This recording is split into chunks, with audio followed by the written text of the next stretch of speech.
This is the Less Insurance Dependence podcast show with my good friend Gary Takas and myself, Narain Arul Raja. We appreciate your listenership, your time, and most of all, we appreciate your intention to reduce insurance dependence in your practice. Our goal is to provide information that will help you successfully reduce insurance dependence and convert your practice into a thriving and profitable dental practice that provides you with personal, professional, and financial satisfaction.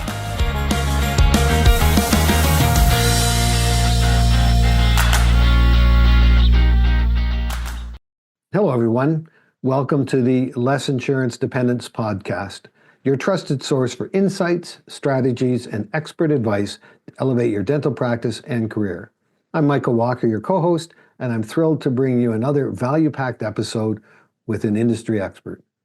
Today, I'm joined by a special guest, Laura Brenner, who brings invaluable insights on achieving work-life balance as a dental professional while building a practice that thrives beyond insurance dependence. On this podcast, our goal is to equip dental professionals with the tools and knowledge to take control of their practices and their careers. Whether it's enhancing patient communication, optimizing a fee-for-service model, or creating a better work-life balance, we're here to help you navigate the journey beyond insurance dependence. So before we dive into today's episode, I want to share an exciting opportunity brought to you by Aqua Marketing, who are the sponsor of this podcast. Aqua Marketing is offering a free marketing strategy meeting, which is valued at over $900. When you book this meeting, Aqua will provide expert recommendations to help you attract high-quality new patients to your practice, rank number one on Google within your local community, and consistently increase the number of new patient calls month after month. This is an incredible opportunity for your practice's growth, so don't miss out. Book your free meeting today at your convenience, and you can visit www.lessinsurance-dependence.com/marketing-strategy-meeting to get started. You'll also find where you picked up this podcast, you'll also find a link there as well. So now on to today's episode. As I said, I'm excited to welcome Laura Brenner, a former practicing dentist turned coach, speaker, and advocate for redefining success in dentistry. After experiencing burnout in her own dental career, Laura made it her mission to help other dentists build fulfilling, balanced careers that align with their values and well-being. Her expertise in career transformation, setting healthy boundaries, and shifting perspectives on success makes her a powerful voice in the conversation around dentist well-being and practice sustainability. Laura believes that reducing insurance dependence also allows dentists to take back control of their careers, create a practice model that aligns with their values, and ultimately lead to happier, healthier lives. In today's episode, we'll be talking and discussing redefining success, creating boundaries, and thriving beyond insurance dependence.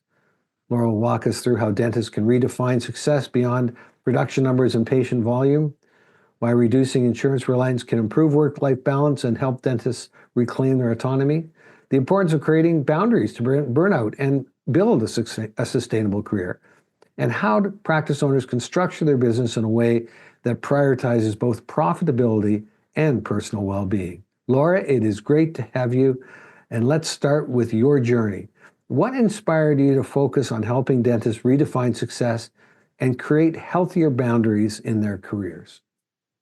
Thanks so much for having me, Michael. And that it's my own personal experience that inspired me, because in about my third year of practice, well, you'll like this. I was working at a practice where we took about 150 different insurances, and my days were miserable. I didn't feel like I had the time to build patient relationships. And everybody always said, if you can build patient relationships, then you'll be so much happier. Well, I was running from room to room, checking multiple hygiene patients. And if you imagine seeing 30 patients a day, there's just not enough time in the day. So I became completely disillusioned with dentistry.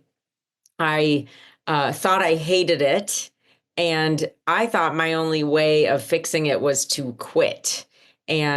But as an overachiever, that's what we often are as dentists, I wouldn't allow myself that option at all. So I created every excuse in the book to keep going. And I really did owe that to myself. And ultimately, I transitioned to a few practices that were not based on insurance. However, there's a line. Some people really thrive in dentistry, and for others, it's not quite a fit for them. And for me, the actual work itself wasn't a fit. So I'm really glad that I did take that leap and get to experience what life in practice was like without taking 150 different insurances. And I'll tell you what, it was better. Yeah, just the numbers, you stop and think about that and all those relationships and all that stuff going on. I love the fact, and you invested huge to become this is not a light practice. It isn't like you went to college for 6 months. I mean, it was significant.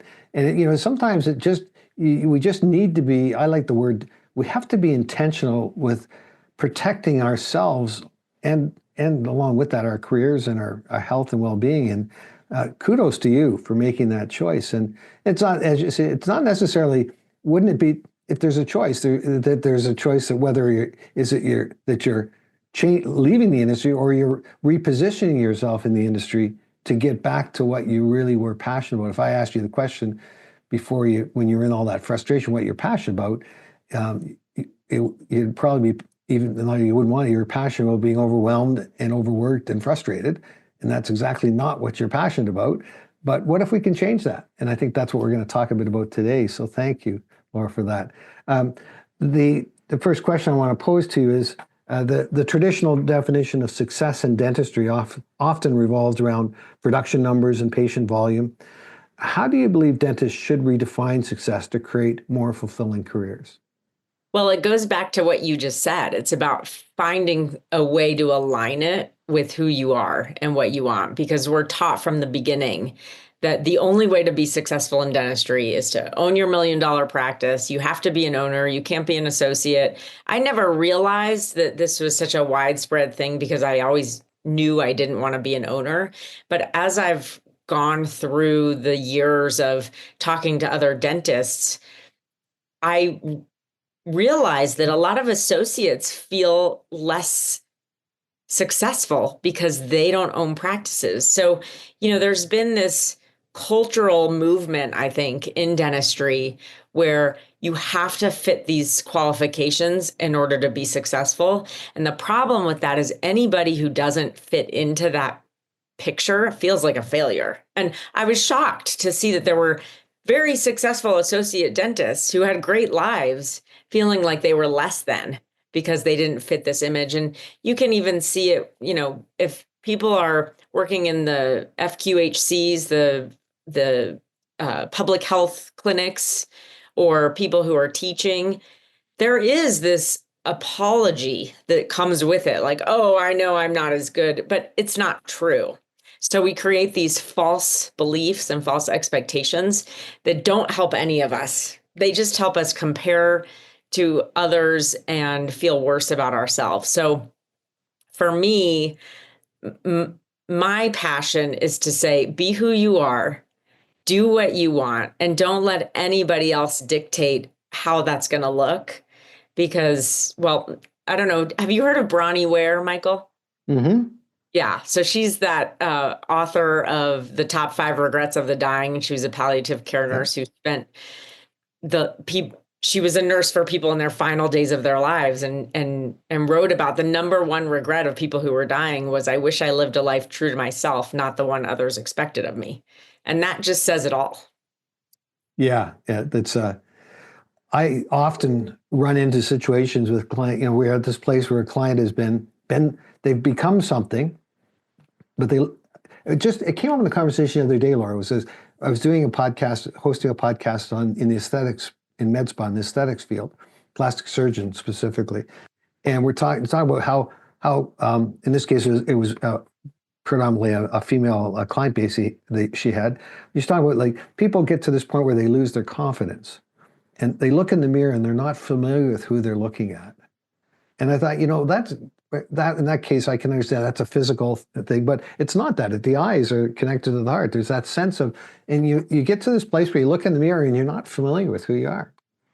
And that can be very stressful. That can be overwhelming. That's where depression, I just did a mental health one with veterinarians, and in their culture, it's not okay to be not okay. It's aligned to what you're saying as well. And I said, it's there needs to be this pause, and there's people like yourself who work with dentists, work with in the industry that create that space that people can say, hey, you know what? It's okay to put your hand up and ask for help. But you guys are not good at it. Right. The veterinary doctors are not. It's not their thing. It's you've spent so many hours in training and structure. I understand why, but we're just creating opportunity to look at it differently, and a kind of that sense of the idea of being overwhelmed. I wonder, a lot of what we're talking about today is making changes, choices, and something we'll just say with our listeners right now. One of the things when you're listening to a podcast is I just encourage you not to listen to the whole thing. I want you to stay to the end, but I want you to kind of capture some sound bites, something that you can take away from this, something that Laura shares that catches your attention that you could be intentional with, meaning you're going to do something with it as soon as you get off the podcast and begin a transformative process, not just plan and think about it, because we all know if we do that, something else will come up and we'll never get to it. So I really encourage folks to do that. So the next question I want to put out though, Laura, is, many dentists do feel overwhelmed by the demands of an insurance-driven practice. We know the challenges around that in some respect. So how does reducing insurance dependence help professionals regain control over their time and well-being? It goes back to my experience. If you have to squeeze in so many patients in a day, you're running yourself ragged. You're not taking care of yourself. And one of the problems I see, the biggest causes of burnout, is that as dentists, we are caretakers. We chose this profession so that we could help others. And that's great if you are supporting yourself at the same time. But if you are having to see 30 patients a day in 8 hours, like I was, you're going to sacrifice yourself. And then you empty your cup. You have nothing left to give, right? So it's a matter of not only do you have to do so much more roller skating around your office to create a sustainable business that employs people and pays yourself. I mean, that is important too. But you also are so stretched so thin, maybe you're going to make more mistakes, or the patient relationships, as I mentioned, really do get sacrificed. And they say, I used to be worried all the time that I was going to get sued. Every day I went home and I was like, who's going to try to sue me now? Now, luckily, nobody did sue me. I did get a board complaint for something completely frivolous, but nobody sued me. So I didn't have to go through that. But we put our hearts and souls into this. And one of the things that they say is if your patients like you and trust you, you're much less likely to be sued. And so if you don't have time to do that, it just snowballs. I mean, it really creates a cascade where you may set yourself up for more problems, more challenges, and less fulfillment and more fear. Yeah, that's the word. Fear. It's in my world, I deal with and yours as well. But in executives, I work with business executive owners, sports figures, and musical artists. And the common denominator that I encounter is the fear of conflict. And it's not conflicts become and it's really what you're saying. It is, you just described it. That was a fear of conflict because you have fear of, I'm going to get sued. That's going to be a conflict. I expected something and I got something different. And it's so interesting. But that fear of conflict is just overwhelming for folks when it's only seen as a negative, escalating behavior rather than something that can empower and grow your organization when it's healthy. That, and it's that idea here where you're running off your feet. You're doing all these things. When was the last time you stopped to celebrate the wins that start with yourself? And that's the other part that I've noticed with dentists and professionals is that everybody else gets taken care of, but not them. They're like last on the list. And family often is right behind them or just ahead of them. If they get bumped down the list too. But it's interesting, that, how just being, what I'm hearing you say is that if what you're doing now is creating these dimensions of anxiety or fear or stress or burnout, if you reverse engineered this back to what you would like. So if this is what I'd like my story to be a year from now, and I reverse engineer that, what would I start with today? And so when you think about what you've been talking about is probably the idea of making changes and looking at yourself there, if you were going to go into it, how would you approach it differently today? How would I approach my own dental career today differently? Ooh, you know what? That's a surprise question, isn't it? Nobody's ever asked me that question, and I think it's a great question. I think that I would create better boundaries for myself, not only in the area of people pleasing, because I think that's where we get in trouble, is we want to make everybody else happy. We don't want to say no. And oftentimes we're trained to think that saying yes is being kind and loving, but saying no is the opposite. And there are times when you draw boundaries and you say no to others, that's actually in their best interest.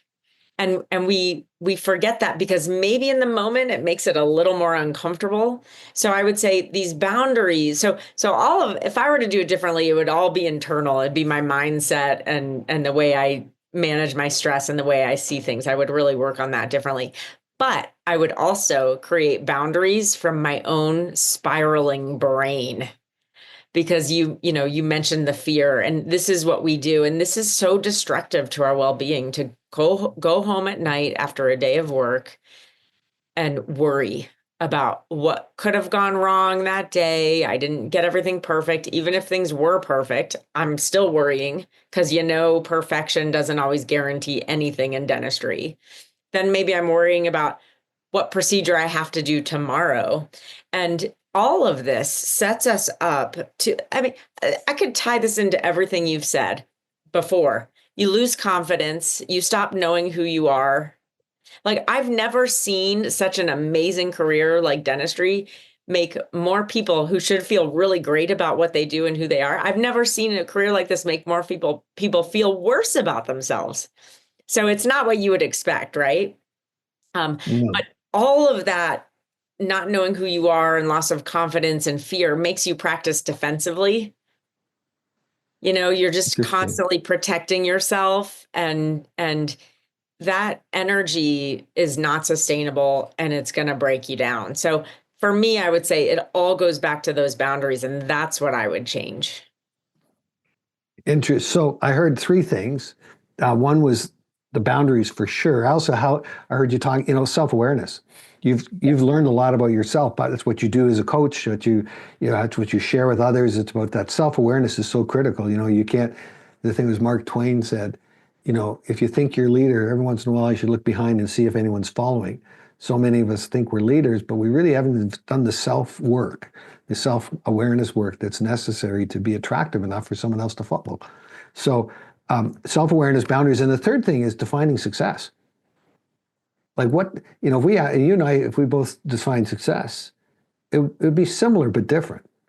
But some people's definition of success is very much KPIs and patient counts and all that. And if that's what they love and that's working well for them, then that's great. But if it isn't, then how's that working out for you? Often it's just being, so it's, I guess in the marketing world, it's clarity of offer. Like what is it? What is your desired success as a practice leader, practice owner, practice manager? And how is your system engaging that in a way that you get to go home and I feel good about how you handled yourself and others, which is really what I heard you say, and I think that's what we're really talking about ultimately is strengths out of balance. I mean, your attention to detail is awesome. As a dentist, I want that. I'd rather not have you forget something, especially brain surgeon guy. Geez, we're missing a couple of sponges. The reality, attention to, but when you take it home and you're anxious and worried about it, that's a strength out of balance. Now it's undermining you. The veterinary practice, their strength out of balance is actually compassion and empathy. They can't shut off that they had a patient that could never really talk to them, but they had to put them down. And things like that. So they don't know how to. So and that's part of the uniqueness of the gift of this field of medical fields, that you have this incredible desire. How did you put that? We're you said we are caretakers, and I said you're caretakers for wellness. I thought, gee, you said care. I love that. But along with that comes some serious baggage that can pull you down pretty quick unless you have a mechanism for of getting it off, taking it off, and coaching, as you know, Laura, as a coach, and I'm sure some of our listeners are going to want to reach out to afterwards. But it's the ability of creating an agenda-free space that can just help you process stuff you can't seem to process on your own. So absolutely, yeah. So let's talk about burnout. That's a great word, and it's a common thing. That's not. Burnout is really. Almost, I think it reflects all fields, but it seems to be particularly challenging the medical field from what I've seen.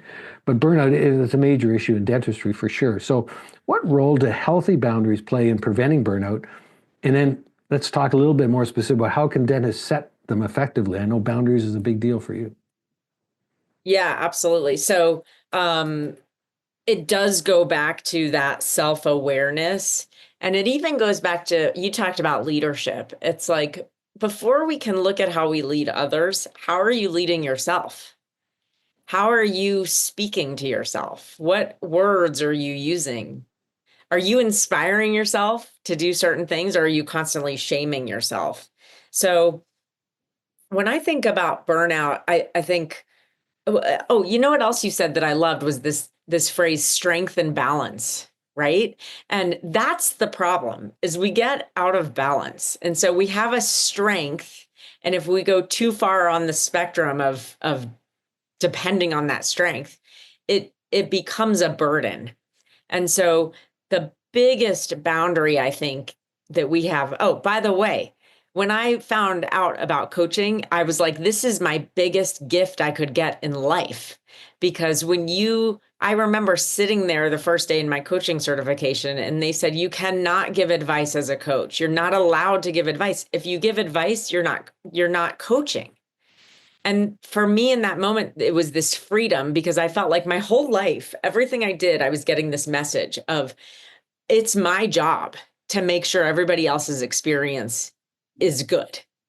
And so suddenly, like even in dentistry, it was like, oh, it's my job. I have to be the hero. I have to make sure people are happy. I have to make sure their outcomes are good. And so what happens is you shift over that fine line from responsibility into burden. And again, like this is all boundaries. It's like, so how can I trust that I'm doing my best without having to own other people's attitudes and without having to own their circumstances and their outcomes and everything that happens to them? It just creates this weight that you keep putting on your shoulders that sinks you lower and lower. And this is burnout.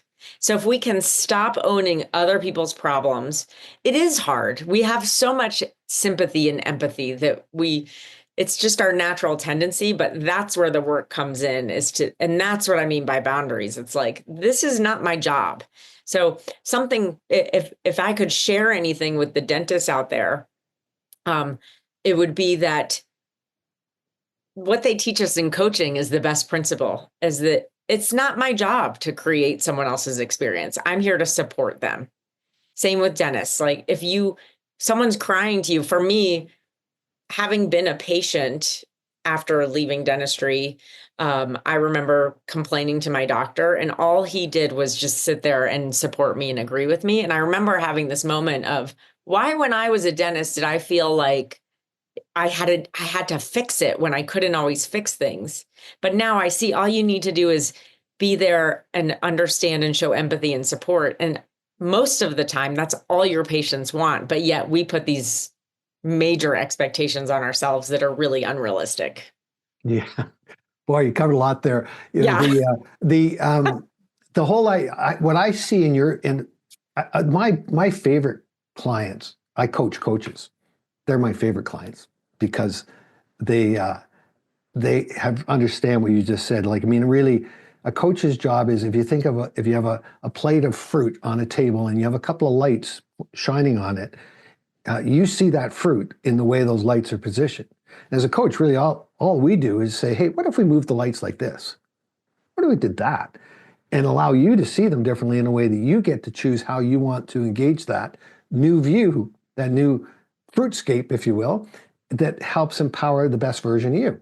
And that's really what it is. But coaches, when you give them that, they just go nuts because, oh my God, I've never seen this stuff. But the other thing, something you talked about there, I'm a professional mediator as well. And one of the things I work with is the idea of separating validation from agreement.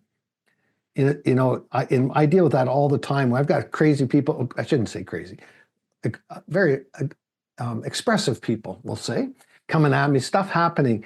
And I have learned my tool for just validating what's going on in front of me, not agreeing with it, just saying, wow, that's got to be really difficult. That's like one of my patent lines. People go, it is. That's all they wanted, just an expression. But we have this thing, we think that if I say that, I'm agreeing with them. Like if Laura, you said to me, I'm going to rob a bank. My first reaction is going to tell you, you can't do that. You're going to go to jail. That's illegal. Because if I say anything else, I'm agreeing with you. But if I validate it, I say, wow, that's interesting. That sounds like a little something out of character for you, Laura. Can I just ask you a question? I'm just curious why you're passionate about potentially going to jail. And he said, well, I'm not, and I don't want to, but I have no other choice because I'm so far behind in my finances. Oh, if I hadn't validated, allow space for the conversation, I couldn't have been able to help them. And but we have to, you hit the nail on it. It has to start with yourself. You've got to create space to allow that conversation to happen, because that validation agreement thing is, particularly in your field, because it is science and the legal issues and all the things that go. Anything that even hints towards I'm agreeing to something that you're saying suggests a lawsuit, or that's the emotional mind, but it's not the truth necessarily. Does that make sense? Oh, I love it. I had not really thought I'm learning so much from you today, Michael. I had not really thought about this validation versus agreement response to someone, and it absolutely makes sense. Yeah, it's fun. And it's fun when but to our listeners, whether you're a practice manager or you're working in a practice, or you're thinking of starting a practice, or you have one, or you're overwhelmed, you're burnout, whatever that is, this really starts with a process of thinking about curiosity from a very fresh perspective that we have had stripped out of us through education. It's what I call unconditional curiosity. Curiosity without any opinion, expectation, and judgment, starting with myself. Like, why am I feeling this? Why do I feel I can't tell her that? Just be curious why she wants to rob a bank. Why do I need to tell her that she can't? Well, where's that coming from? Well, that's self-awareness. That's that process. The hard part of that is often you can't do that well on your own. You can go so far. That's where coaching comes in. That's where what you do as a coach. That's working with when you have relevance in the field and you're connecting with people. That's where that can help, because it's really hard to do it on your own. I don't know, but I don't think we were made. Life wasn't made to be a Lone Ranger sport, and we were made to be in a relationship at some level. And I totally. I love the fact that you've been vulnerable with saying, hey, listen, this is where I was at. This is what I've done. But here's what I've learned. And now how can I transfer that to you? Like this saying, and one of the sayings I use, and you're welcome to use it, is my whole thing is about making my ceiling somebody else's floor. That's you all day long too. So anyway. I like it. Yeah, I thought you would. So let's talk about practice owners for a bit, though. This whole, of course, we're talking about less independence on insurance dependence and the challenge of that bringing on the burnout and the frustration. Let's just talk a bit about, an owner shifting to a fee-for-service model. Now they're going to structure their practice differently, they're operationally structured, but how how do we look at, can we look at that through the lens of both the financial side, the profitability, or well, we'll just call it profitability for now, as well as the personal wellness, the personal well-being, because there's those two dimensions, right? Fundamentally, there's others, but those are the two that are going to hit the top of the page every time. Sure. And so if it goes back to this definition of success, right? Is I'm just going to say it. I don't know about you, but I was always taught, maybe whether it was consciously or subconsciously, that success is money. So the more money I make, the more successful I am. But what you start to realize, if you don't balance your wellness with that money, then there's no amount of money in the world that you can earn that will make up for sometimes the pain that you're trading to get that money. So the money, I know money's important. I agree. I still am always working to remind myself that it's not all about the money, that success is about balancing your well-being with that. For me, it is. And that was the lesson that I had to learn over time, because as long as I was stuck being completely, I guess, worshiping money as the end all be all, I would never give myself enough space to even take the tiniest risk, the tiniest step. So if you imagine that, that's probably one of the biggest fears for dental practice owners, right? Is that if I drop insurance, I won't make enough money. So if you can evaluate the truth of how that money is possibly costing you in other ways, then that just frees you up a little bit to give yourself permission to explore new ways. It's just, it's small steps. And then I think the biggest thing, you touched on this a minute ago, is I wouldn't do this alone. I would get a coach who specializes, or a consultant who specializes in helping people reduce insurance, because it's going to help you do it in those small, safer steps, and then building that confidence to know that you can design your life, you can design your career however you want. And the more aligned you are, the more the money will come. And the money's so much better when you feel good. Yeah. And that, those two words, feel good. It's that, we have emotions, we have feelings, we have our emotional warning system, I call it. It's not supposed to be driving the bus. Is really, it's the same system, whether we're having a great moment of high, new baby, new marriage, new whatever, to the greatest sadness and lows. It's only one system. We actually feel it in our bodies the same way, but if we don't, it goes back to that self-awareness. If we don't spend some time learning about ourselves around that, then the feel-good just can sometimes drive. So conversely, if stripping well those clients and our revenue goes down, that feels bad. Well, what does that mean? And it's so there's a very we talk a lot our coaching model is about we develop what we call influential leaders. Influential leadership is our model, and what we train people on. But the idea is, and I'll explain in a sec, but the idea here is we look at success through the lens of prosperity. So prosperity has become financial, or it's become financial, how many likes you have and how many followers you have right now. But we look at prosperity through the lens of its original meaning of more prosperos, which is wellness or wholeness of one. So prosperity is financial for sure, relational, spiritual, physical, and emotional. That's what you're talking about. That's what I hear you talking about. How do we approach this from a prosperity mindset?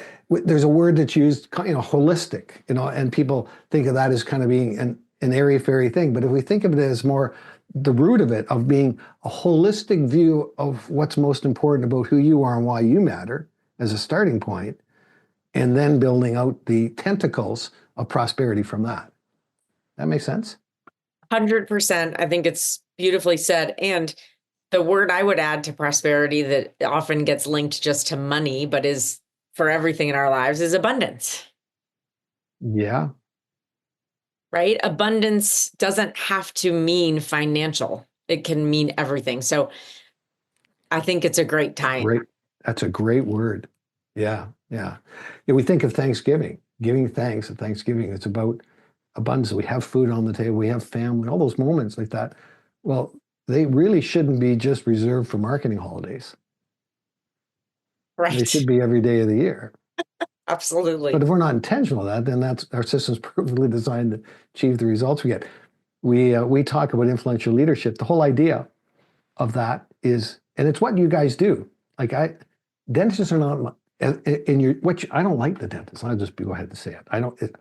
I get white coat syndrome thing. I'm not. I had some serious. I had old braces that had all kinds of problems and a lot of pain, and so I have a history with it. So it's been a challenge for me. But the idea. But when I had some crowns done, the process was incredible. It was awesome what he did and how they handled me and everything. They knew what they were dealing with. And but the definition of influential leadership is giving somebody something they don't even know they need or want. But once they have it, they can't imagine living without it. And then they can't wait to give it away. And that's the relational side of what we do. That's what you guys do in your profession. That's what you're doing. That I thank you. I just, you solve this pain. We know some of the things we want to have taken away, but when it's done in a way that doesn't just touch our physical well-being, but the prosperity, financial, relational, spiritual, physical, emotion, and it essentially, to your point, brings back a sense of abundance. Mm-hmm. It's beautiful. That makes a lot of sense to me. So I want to kind of just go to a question that talking about the pressures of the profession. I know this is an area you coach in as well. And you probably have clients you're seeing that are stuck in a model that's not working for them, whether that's on the business side of it or on the personal side of it, or as you said earlier on, I thought it had to be this way. And there's people who have found themselves in that boat and are saying, why am I in this boat? And the alternative. So what advice would you give to dentists who are struggling, with the pressures of the profession and feel stuck in a model that no longer aligns with their values? But I think beyond their values and their desired success, quote unquote, prosperity. The number one tool, I would say, is community. We stay so isolated as dentists. We really are on an island. And I've had dentists tell me that even though they're surrounded by people all day long, they feel extremely lonely. And another favorite quote of mine by Brene Brown is that isolation breeds shame and empathy kills shame. So when you start to share this stuff and it has to be the right community, it has to be the community that is supportive of what your unique beliefs are, supportive of you being unique, then you get together and putting the minds of like-minded, positive, growth-oriented people together helps you increase your creativity. And by creativity, I mean creative thinking, because we get so stuck in this little box where we just can't see beyond ourselves. We can't see beyond our fears, and we really get in our own way. So no matter what it is, being a part of a community, whether it's your local dental society or even a social media group, as long as it's a positive one that's going to support you, it can help you change everything. And then little by little, when things aren't going right, you stop questioning that you're the problem, and you recognize that you can be the solution. As I'm sitting listening, I'm thinking of a 12-step room, 12-step recovery rooms that are, I think there's like 147 different 12-step groups these days. But the reality is that what happens in those spaces is one person identifies with another in a way that they're no longer alone. And in that place of community, you can start working on recovery. You get sobriety to whatever it is you're working on, whatever you're working through. But the power of those is that place, and it's a safe place, and it's a place. And I think that's the challenge. Is that that's the advantage of a coach is that it's a safe place. That's not a place. It's a place that you can share things. I always like to say my clients would all tell you that the ones that they've been with me a long time will say the greatest gift today would be the agenda-free space we have. Early on when they're younger and working through stuff, there's a lot of different pieces we're moving through or peeling layers of the onion, so many midlife. But the reality is that there's just that, and I think it's finding that, coming back to home. The U2 song, I still haven't found what I'm looking for. I think this is where it is, but sometimes we just haven't looked in the right places or given ourselves permission to look in the right places. Well, taking the time to look in the right places. Talk about the right places. We're looking outside of ourselves for the answers. Yes. That's the wrong place. Yeah. You can look outside of yourself for support, but the answers are inside of you. Yeah. And it's an inside job. It's an inside job. Exactly. Yeah, exactly. Yeah. I always say there's 3 questions we all ask ourselves at different points in times in our life for different reasons. The first question is, what am I here for? What's my purpose? And some of us got that right out of the gate. Some of us, we have to work through that, like myself. The second question is, who am I supposed to be in relationship with? Well, that's a good question. That's challenging. And the third question is, why are the first 2 questions so hard to answer? And everybody laughs to that one when I pose that. And the reality is what the third question is your worldview. It's your platform. It's what you're going to answer the first 2 questions on, whatever that looks like. And if you think of, if a holistic prosperity model is your platform, then that's what you're going to answer those questions on. If it's just about money, that's what you're going to answer the questions on. If it's just, it can be a faith platform, a spiritual platform, it can be whatever you call it. It's personal. But I think that's comes back full circle to what you started with, Laura, is the idea that, recognizing that we have to do self-awareness. We need to be, where really are we at? Secondly, boundaries, establishing boundaries in a way that we make sure that they take care of us too. And thirdly, that we have a plan, we have a vision for success or prosperity, however you define that, in a way that we get to go home at night and feel good about ourselves and how we handled others. And I'm going to start wrapping things up. Is there anything you'd like to close with, Laura? I don't feel like I can top that, Michael.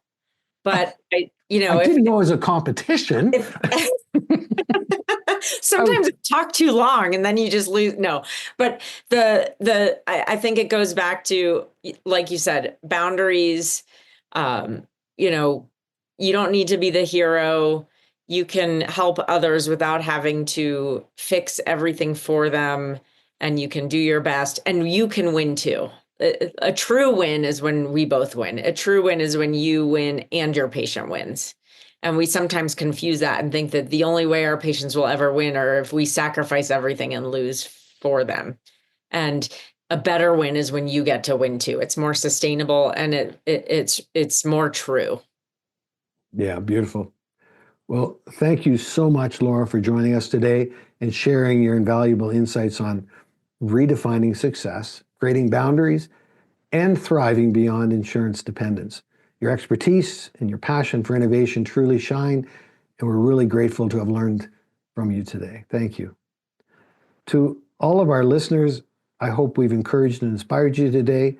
As we always say, this podcast is being intentional with taking action, and I hope all of our listeners are making 2025 the year of action, of intentional action, that you're going to do something with something you've heard today that is going to happen right after you get this podcast, and you're going to start moving forward in the areas that you desire change. And really, the best part of making this year action is there are a couple of steps you can take right now that won't cost you a thing. And the first step is, I mentioned again, that marketing strategy meeting with Equa. You can go to www.lessinsuranceDependence.com/marketing-strategy-meeting. and learn how to replace Delta with organic SEO. There's language that's not in dentistry. It's a game changer for practice growth. That's what I can tell you. But you'll also find the link for this where you picked up this podcast. And second, if you found value in today's episode, please share this podcast with a colleague or a friend who could benefit from what they've heard, as well as reducing their insurance dependence. The more we spread these insights, the more we can help fellow dentists take control of their practices and themselves and their own well-being. Thank you for the privilege of your time today. It's always an honor to be part of your journey. I look forward to connecting with you on the next episode of the Less Insurance Dependent podcast. Until then, keep moving forward toward a thriving and prosperous independent practice.